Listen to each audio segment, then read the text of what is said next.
Let's go to Essendon Footscray. Well, I see them up the shops, I see them down. There's tremendous excitement around Melbourne at the moment because Richmond is doing well. I don't think that's an exaggeration. They're a distinctive group of supporters. They've got plenty of them, and their coach joins us tonight, John Northey. Welcome to Talking Footy, John. Thank you, Bruce. Nice to have you in 7-7. That's not a bad way to start a year, is it? Nice to come in when I'm 7-7. We rang John up not too long ago. I don't think I'm giving too much away. And he said, look, let me get another couple of wins under my belt before I come in. 7's okay, John? Oh, well, we've got to 7, you know. Now, of course, the hard part starts to win 8, of course. And once we do that, you know, we would look on further. I think our goals at the start of the season were to win the first game, of course, which we hadn't won since 82, I believed it was, and then certainly to win enough games to make the final. So that's what we're after. Actually, you just don't realise how you set yourself up in a footy season. 5 out of 15, with your percentage now, you could probably still make it. It just takes it's a bit of comfort for a footy club, isn't it? Oh, yes, but to certainly get the early ones, you know, it makes life a lot easier, I think, than as we did last year, trying to come in from, we're about 4-4 and then win the last 6 or 8. Very, very hard to do. If you trip over at one stage, you're gone. Yeah. Bruce, there was some significance about your win last Friday night, John, against Adelaide. That took you into credit in your coaching career in the AFL, actually. 119 wins and 118 losses. Well, I've had a few shockers in the losses, I can tell you that. You've had some bad years, but you've had some tremendous success. You took Melbourne into the finals for the first time in over 20 years, in your second year there. You were sacked at, I guess sacked is the word, at Sydney because, well, at the time it was suggested your profile wasn't high enough for the new owner of the club. Well, it is now, John. I mean, you look at the Melbourne Age and Swooper strikes again on Friday, a tremendous interview there. Is that a problem, do you think, for a coach who may be slightly gun-shy towards the media and likes to deflect some of the credit?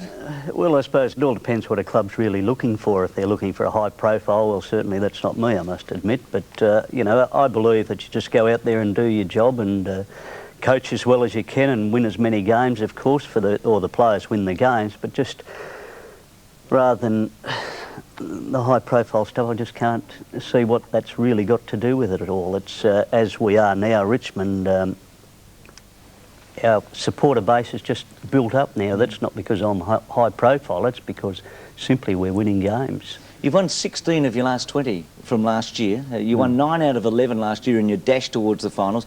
Lost the last 2 rather badly. Certainly. And then you've won 7 in a row. Do you mind if we go back to Monday night before Easter?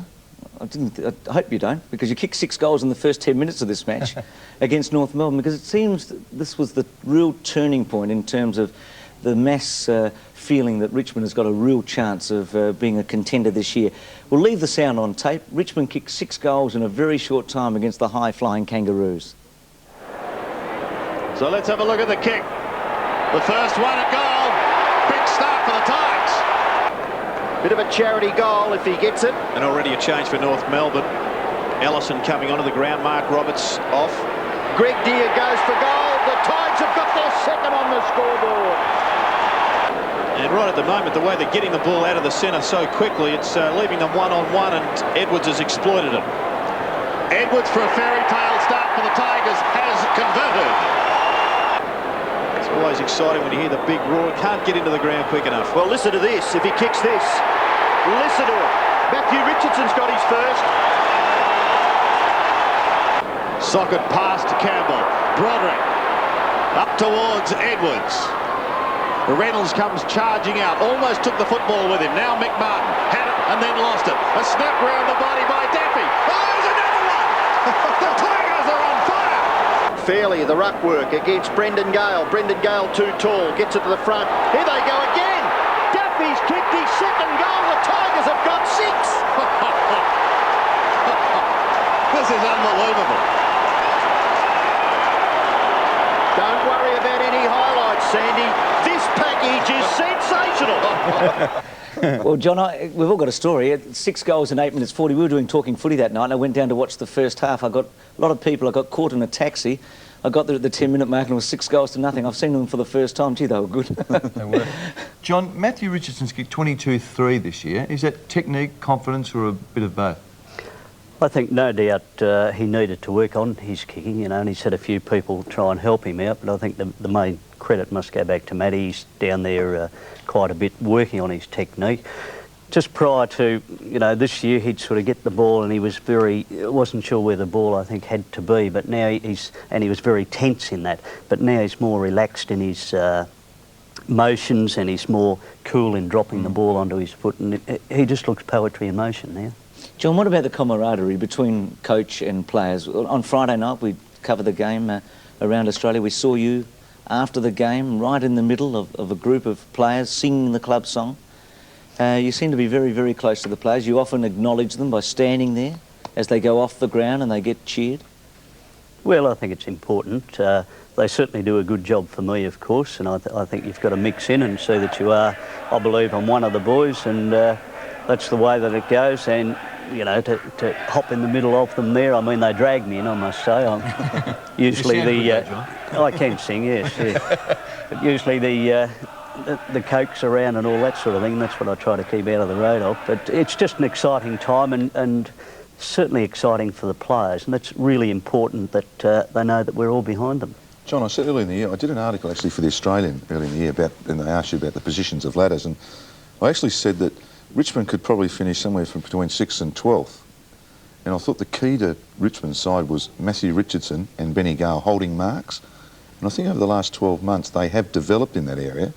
And in fact I was impressed with Benny Gale when he went in the ruck the other night too. He looked very good. I mean, have they done a lot of work in their marking? Because they are athletes, aren't they?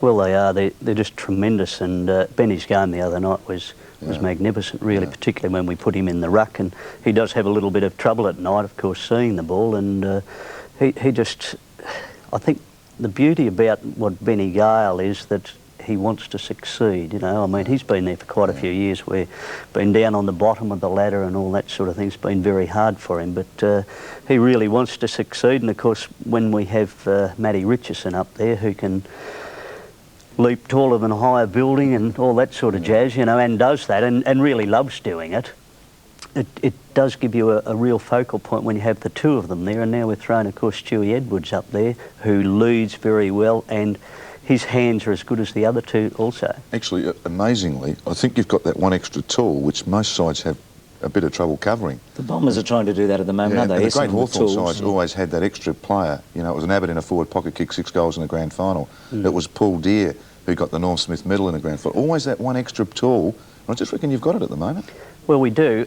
Probably in the past we haven't, and sometimes you do have it. However, we've always had to move a player out of that position where we've had 2 or 3, but the opposition were better than what we were at times, and we've had to move those players, to rob Peter to pay Paul, let's say. But now we don't have to do that because I think our backline's standing up very well, and certainly our on-ballers who are Greg Deere in the ruck, and we've got Justin Charles as a backup there. We've got Schaefer and we've got Eastaugh, so we are a fairly tall team. You've talked about some of your better-known players, but I don't think Richmond is a team full of star players. Just wondering about the importance of particular players to clubs. We saw Dunstall not play on the weekend and Hawthorn win against the odds. We saw Kernahan and Williams both out for Carlton. Lockett not playing for Sydney and almost winning. And yet we saw 2 players who I thought, particularly Lyon, who I saw on Sunday, and you know Gary Lyon very, very well, who actually imposed his will on a match. And Wayne Carey must have done something similar against Fitzroy in the last quarter. Robert Harvey. Yep. But for Lyon yesterday, I think Melbourne would have lost. You put Lyon in the other team. How do you set your team up? I mean, Richardson potentially is a superstar, but you don't have any other potential superstars there, John, do you? Well, hopefully we do in the making, I think experience will tell us that later on after they've had 2 or 3 years of football. We do have some very good players. Matthew Knights is an extremely good player, Mike, that you might be interested in there. I've never underestimated his ability, John. Have you been a bit tough on him, Mike? I wrote a story about him pre-season that I understand... Couldn't handle a tagger or something like that? My message at the time was it was interesting, I thought, for him to watch how Craig Bradley played and how hard he worked and how many contests he put himself at. And I must say, I think that Matthew Knights is fantastic the other night, but I think his last 18 months were below his capacity. I think he and Wayne Campbell have both been much better of recent Oh times. yes, look, I think they've improved out of sight. I think their efforts to, you know, have another go, the second and third effort has just improved out of sight. And I think that's generally where, along with Matty Richardson, that's generally where we've improved. But on nights, there was and in defence, or not defence of Mike, but I guess on the same point, wasn't there a time where it was either going to be Knights or Free who got the captaincy? And they were both given an opportunity pre-season, and Free won it a couple of seasons ago? Overnight? Well, So, Benny Garr would have been involved in all that, and it was between the three of them, yes. And I suppose it was just one of those flip of the coins, and, you know, Tony Free, who'd been there for a long time, a good, solid, hard player. Matthew Knights and Benny were certainly under heavy calculations, let's say, but I just felt with Matthew, and I'd been through it with Greg Healy at Melbourne, he was just too young at the time. It just puts a heavy burden on a young player and can really destroy him, as, you know, that didn't happen to Greg Healy, but he had enormous pressure on him. So on-field leadership is a very important thing? Oh, it certainly is. You know, the players look up to them to go out and talk to the other players, and you've got to be a leader to, even when you're not getting kicks or you're finding it difficult yourself, you've still got to have yourself absorbed with the other players, and it's difficult if you're not performing well to be able to have the confidence to go and talk to them and instruct them in those sort of things. John, you've been coaching now for 23 years by my reckoning, starting in Sydney. I mean, what's made you... 23 years, John. Why are you a better coach now? I mean, clearly the early years you're learning and it's a new exercise, but why are you better now than, say, you might have been at Melbourne?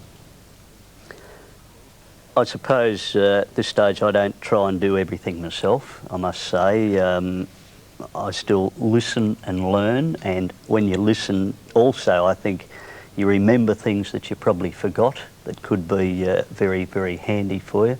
But I think the thing, and I must say right throughout my coaching, I think it's always been that I've always had a very good team around me. I've never tried to do it myself. I do...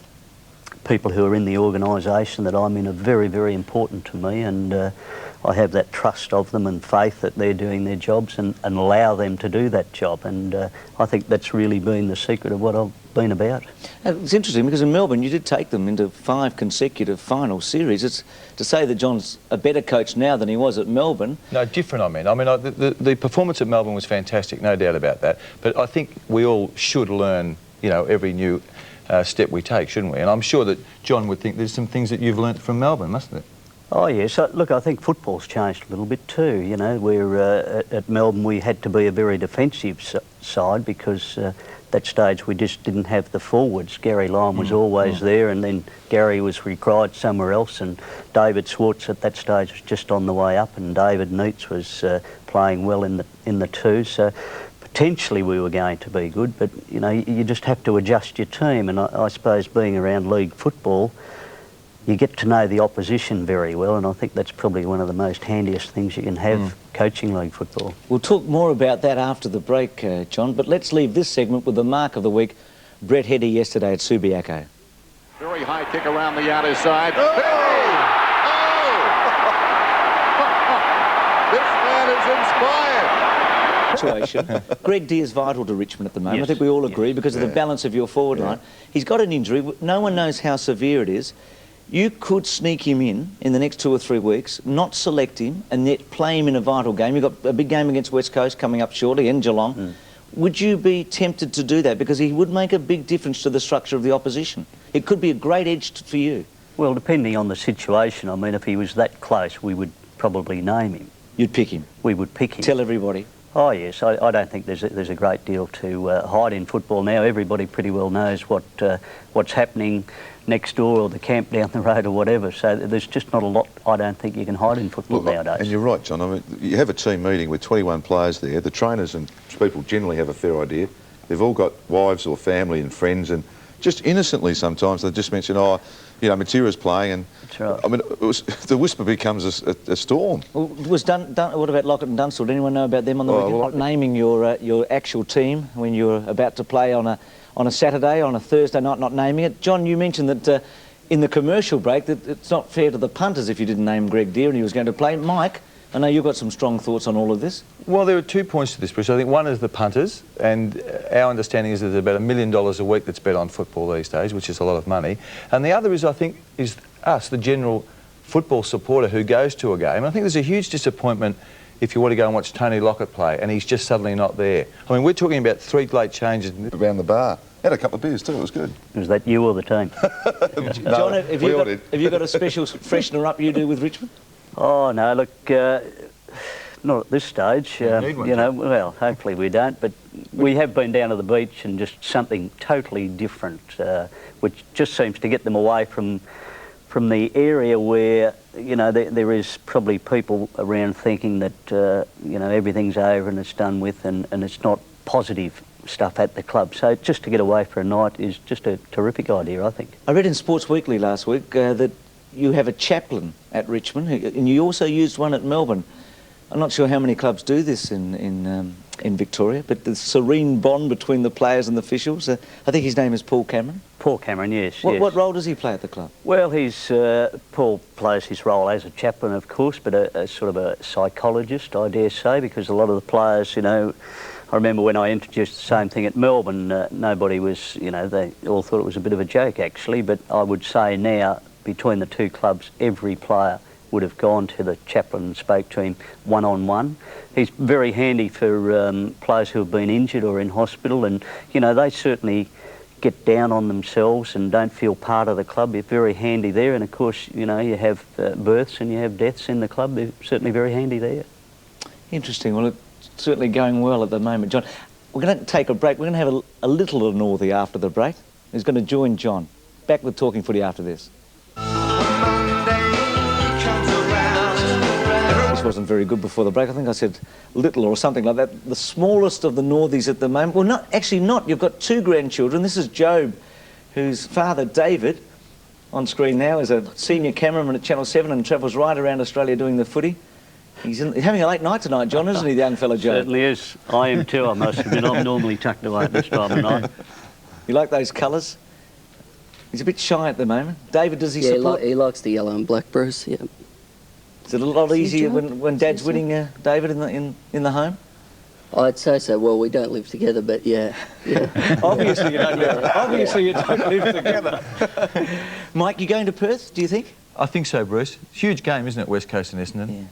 And what about for you, John? Just briefly, it's the first time you've played one of the major contenders, except for North, I know, one of the top 5, Geelong this week. Yes, a very important game for us. You know, I mean, the further we go, the harder they get, of course, because there are a lot of teams still above us or equal with us, and certainly we haven't challenged them because they have been finalists previously, you know, so we've still got to prove ourselves, I think, but at the moment, you know, we certainly believe that we can get over this week and then get back into the rest of them as soon as they come along.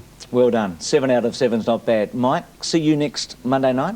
Malcolm, you're going to Adelaide, I know, for Fitzroy and the Crows. I'll see you next Monday night. Thanks, John. Bruce. Thanks, David. Thanks, Joe. Thank you for joining Talking Footy on 7 every Monday night. Yeah. 30, shouldn't you be there? 7:30 already.